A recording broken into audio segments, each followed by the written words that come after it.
हमने महामहिम राज्यपाल जी को ये बताया कि कैसे 72 घंटे तक मुंगेर में हिंसा का नंगा नाच हुआ और नीतीश सरकार आंखें मूंदे सोई रही, संलिप्त रही। हमने महामहिम राज्यपाल जी को ये भी बताया कि दुर्गा माँ के भक्तों को किस प्रकार घेर कर निहत्थे निर्दोष भक्तों को पीटा गया, लाठियों से। शायद जानवरों को भी ऐसे कभी किसी ने नहीं मारा होगा जैसे दुर्गा माँ के भक्तों को मारा, जो मूर्ति विसर्जन करने आए थे, केवल यही चाहते थे। नीतीश कुमार सुशील मोदी की पुलिस के द्वारा और उसके बाद पुलिस के द्वारा जानबूझकर निर्दोष लोगों पर गोलियां चलाई गई, अनेकों राउंड, सैकड़ों राउंड फायर हुए। 17 साल का एक नौजवान, उसके सर में गोली मारकर उसका भेजा उड़ा दिया गया। हमने राज्यपाल जी को बाकायदा समाचार पत्रों की कर्तनों के साथ साथ सीआईएसएफ की ईमेल भी दिखाई और बताया कि किस प्रकार से अब ये साफ है कि जिन 8 लोगों को गोलियां लगी उनके खोल इंसास राइफल के हैं जो पुलिस द्वारा फायर की गई। ये भी बताया कि पुलिस की इंटरनल ईमेल में अब ये साफ है कि जानबूझकर निहत्थे और निर्दोष दुर्गा माँ के भक्तों से मुंगेर की धरती को उनके खून से लाल कर दिया नीतीश कुमार जी और सुशील मोदी जी ने।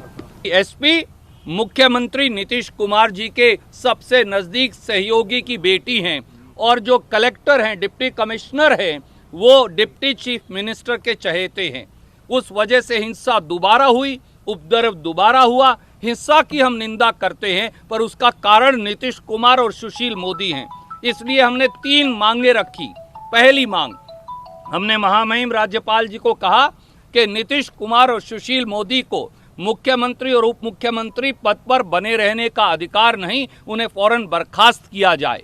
दूसरा, अनुराग कुमार के परिवार को 50 लाख रुपये का मुआवजा दिया जाए।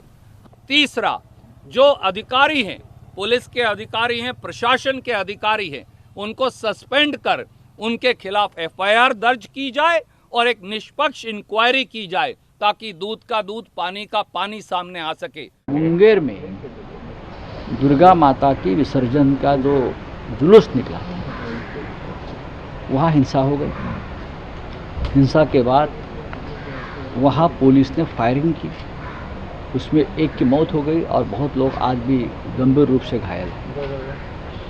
ये मानता हूँ कि हिंदुत्व के ऊपर हमला है।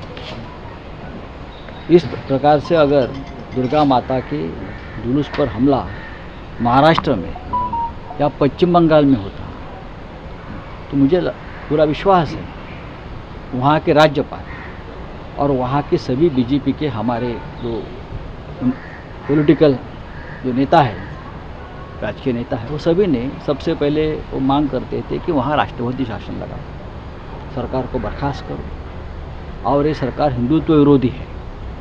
तो अगर मुंगेर में इस प्रकार से हमला होता है जहाँ बीजेपी की भी सरकार है, तो क्या हिंदुत्व का विरोध नहीं है? ये हिंदुत्व के ऊपर हमला है, मैं मानता हूँ। लेकिन अब तक न राज्यपाल ने उस बारे में सवाल उठाया है और ना वहाँ की बीजेपी ने सवाल उठाया है। मैं तो महाराष्ट्र के राज्यपाल महोदय को ये रिक्वेस्ट करूँगा कि वहाँ के राज्यपाल से बात कर लीजिए और कहिए कि क्या वहाँ का जो सरकार के जो मुखिया है, क्या वो सेकुलर बन गए? अभी स्थिति बिल्कुल सामान्य है।